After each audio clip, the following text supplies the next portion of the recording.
I'm very, very grateful to be here today in community with you all. Um, we were talking before the recording started about it being an auspicious day, and I'm glad to be part of that with other people. So the topic today is leading a heart-centered life. And what I want to talk about is mindfully walking life's ever expanding spiral, inward, outward, centered. And so there's a quote by Starhawk, who's the author of Spiral Dance. And she says, energy flows in spirals.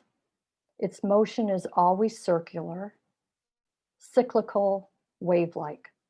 The spiral motion is revealed in the shape of galaxies, shells, whirlpools, DNA.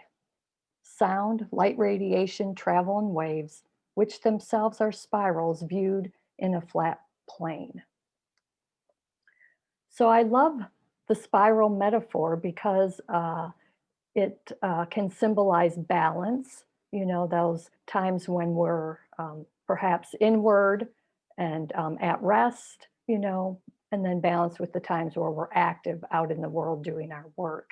It can also be a symbol for growth, or like the seasons, symbol of that continual change, perhaps from the hibernation of winter to the new growth of spring and new possibilities and opportunities. So that continual inward outward spiral is a metaphor that I love. And another example of that is the labyrinth, where we spiral in toward the center. And as we're walking, perhaps we are asking for guidance or inspiration or insight, and then we get to the center and we connect with our heart or our source or spirit or God or goddess or just our inner wisdom, whatever that place is for us. And then we spiral back out into the world and we take those insights, that wisdom, that strength out into the world, and in doing our work. So that's another example of the spiral metaphor. So through all of that, the goal is to stay heart-centered and stay connected to our heart.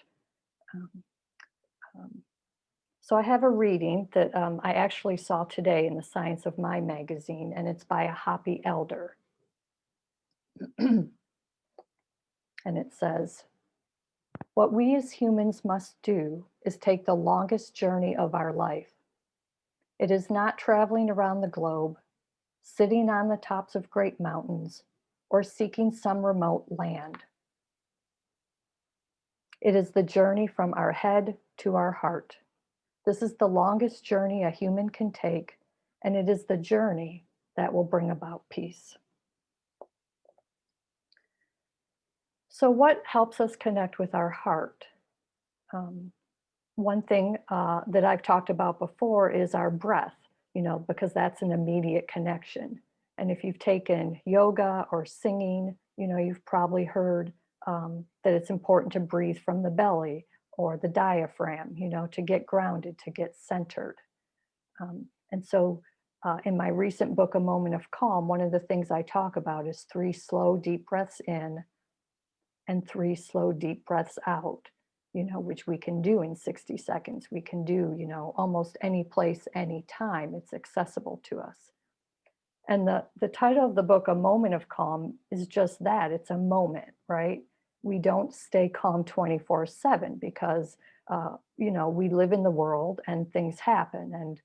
And if we get a call that a family member is in a crisis or, we lose our job, we're not necessarily going to be calm and bliss. But even in those situations of a pandemic or, whatever we find ourselves in, perhaps in conflict with family members who don't agree with our politics or our beliefs or what have you, that can be very contentious. And so finding a moment, just a moment, where we can recenter and reground is really helpful on life's journey. So the image that I will share with you that I saw on a Netflix documentary were these surfers um, out in the ocean on these huge waves. I'm not sure where they were located. I don't know if it was Hawaii or someplace else, but the waves were enormous. And what they did is somehow they rode the top of the wave and then they went in through the center. And in the video on the Netflix documentary, you can see them surfing through the center of this enormous wave with the water crashing above and around them. And I just love that metaphor because life may be happening and moving and crashing. And yet, if we're balanced, even for just a few moments, we can ride that out, right? So that's a helpful metaphor for me that I use. So, because I like to practice, not just talk, I'm going to invite you to just take a moment to close your eyes and do the 3 slow, deep breaths in and out. And I'll do a reading while you're doing that.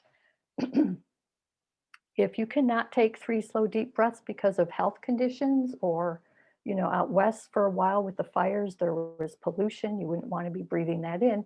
You can just simply do internal relaxed breathing and see how that feels in your body and see if internally you can feel that relaxation as you just sit with your breath. So I invite you to close your eyes, focus on your breathing, and I'm going to do a reading by the Lao Shu.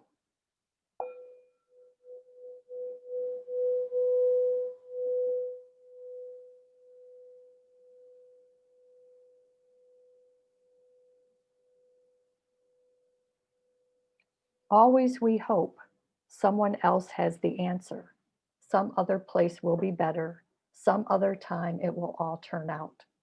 This is it. No one else has the answer. No other place will be better. And it has already turned out. At the center of the being, at the center of your being, you have the answer. You know who you are and you know what you want. There is no need to run outside for better seeing, nor to peer from a window. Rather, abide at the center of your being, for the more you leave it, the less you learn. Search your heart and see the way to do is to be.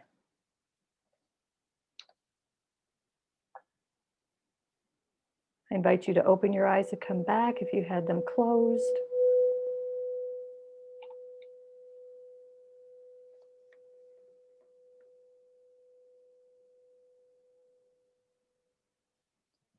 So, when we spend some time in our heart space, um, we gain access to our intuitive knowing.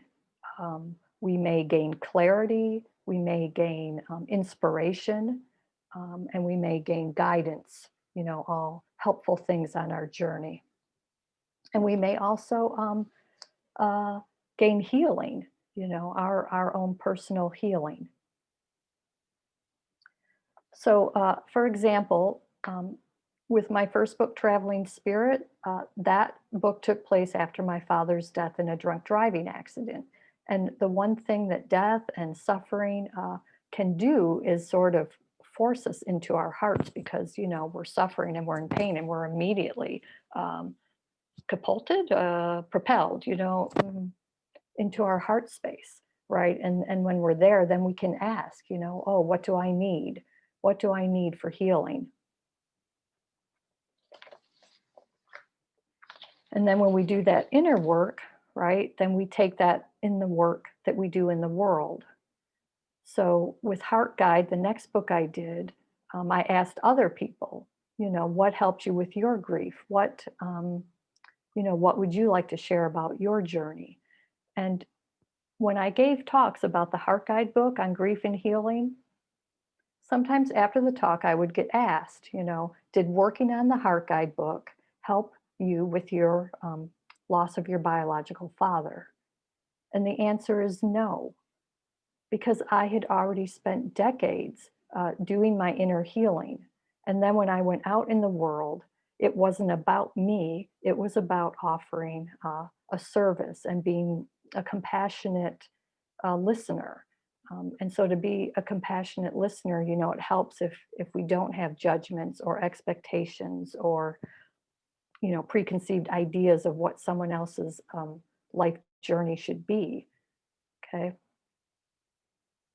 And in indigenous cultures, that's sometimes referred to as hollow bones, meaning we have emptied out the blockages, all that chatter, and we're just open to receiving.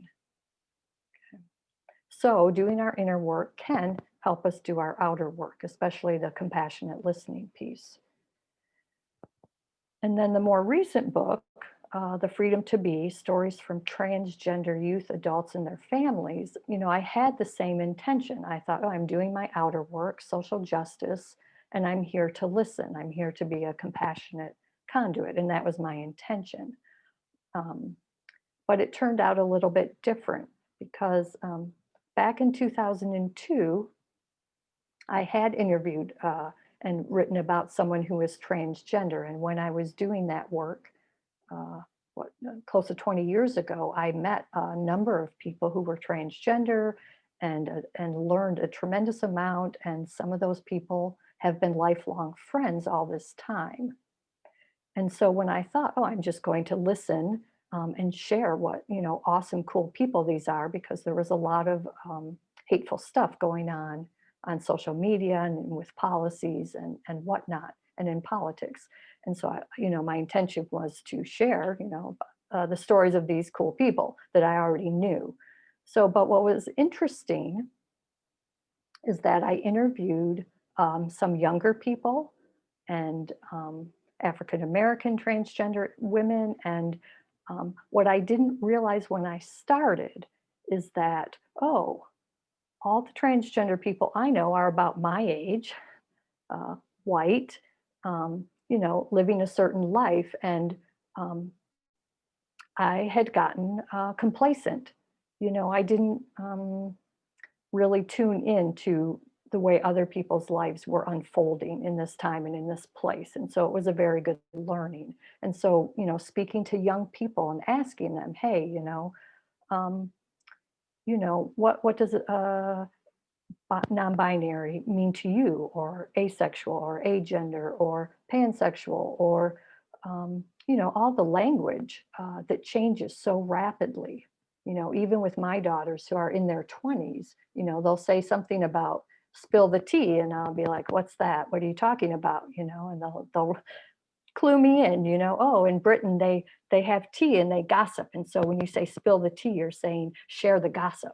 This is like a Twitter thing. So language, just asking young people, hey, what does that mean? And clue me in. I'm of a different generation, and I want to learn, and I want to be respectful of the way you understand language. Okay, so that was a good learning. And I also, in interviewing transgender women of color, um, just became so much more aware in a heart way, not just in a, reading something on the news, but in a heart-centered way, because I'm sitting across from them at this time, about the violence, and the threats of murder. And oh my God, just to go drive through a rural community and be afraid that you might not make it back if you get out of your car. I mean, that's a reality that I was not aware of. And I think the only way we get aware is to ask the questions and to listen and to go outside our comfort zones. Even as you use who believe strongly and fiercely in the inherent worth and dignity of every person. And we believe in welcoming congregations, and we are affirming, and we do the work of, trying to end racism. And still there's more learning, which I think is awesome. It's that spiraling out, because then we are growing and we are learning, and then together, we're spiraling upward. So it's wonderful opportunities to do this work. And I will share one other example. I went to um, a talk. This is early before I was writing the book. Uh, I went to a talk with transgender women of color on the panel, and I was the only white person in the room. And I'm shy and I'm an introvert, and so any group of people that I don't know really well, I feel uncomfortable, right? So it wasn't just because I was white; it's just that I was incredibly nervous, and I'd listened to their talks and I learned a lot. And when I came home, I thought, oh, that's what it feels like to be a person in a room who's in a minority. And that's really important for me to know how that feels so that I can be cognizant of that. I mean, I'm not going to know what it's like to live that, but I'm certainly going to be more aware uh, of that feeling and make sure I make efforts to do what I can to make sure that my friendships and my communities are diverse, so that when issues come up, I get the input and the learning that I need. Okay. So that's all the spiraling out. And then the current book, A Moment of Calm, is spiraling back in again, to sort of integrate the learning and go back to the heart and spend some time there again. And then go back out. Community is also a source of strength for us. Coming together, having a place where we can go that we can learn from in a safe way, and we can teach each other and offer our gifts and receive the gifts of the people we are sharing community with. So we go in, we gain strength and peace. We go out, we gain strength. And so the whole spiral is connected. Okay. So with a circle, there's no beginning and there's no end, and a spiral is just circle upon circle upon circle.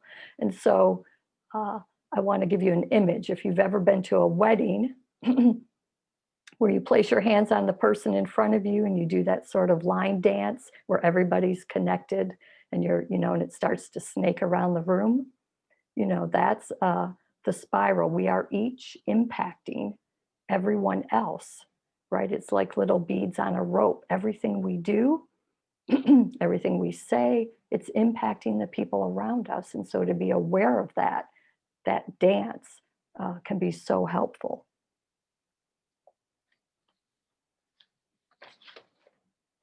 So there's well, this may be familiar to a lot of you, the Walt Whitman Song of Myself poem. Walt Whitman says, I celebrate myself and sing myself, and what I assume you shall assume, for every atom belonging to me as good belongs to you. Right? That's what I'm illustrating with that wedding dance. Okay. And Herman Hesse, an author, says, we are not going in circles, we are going upwards.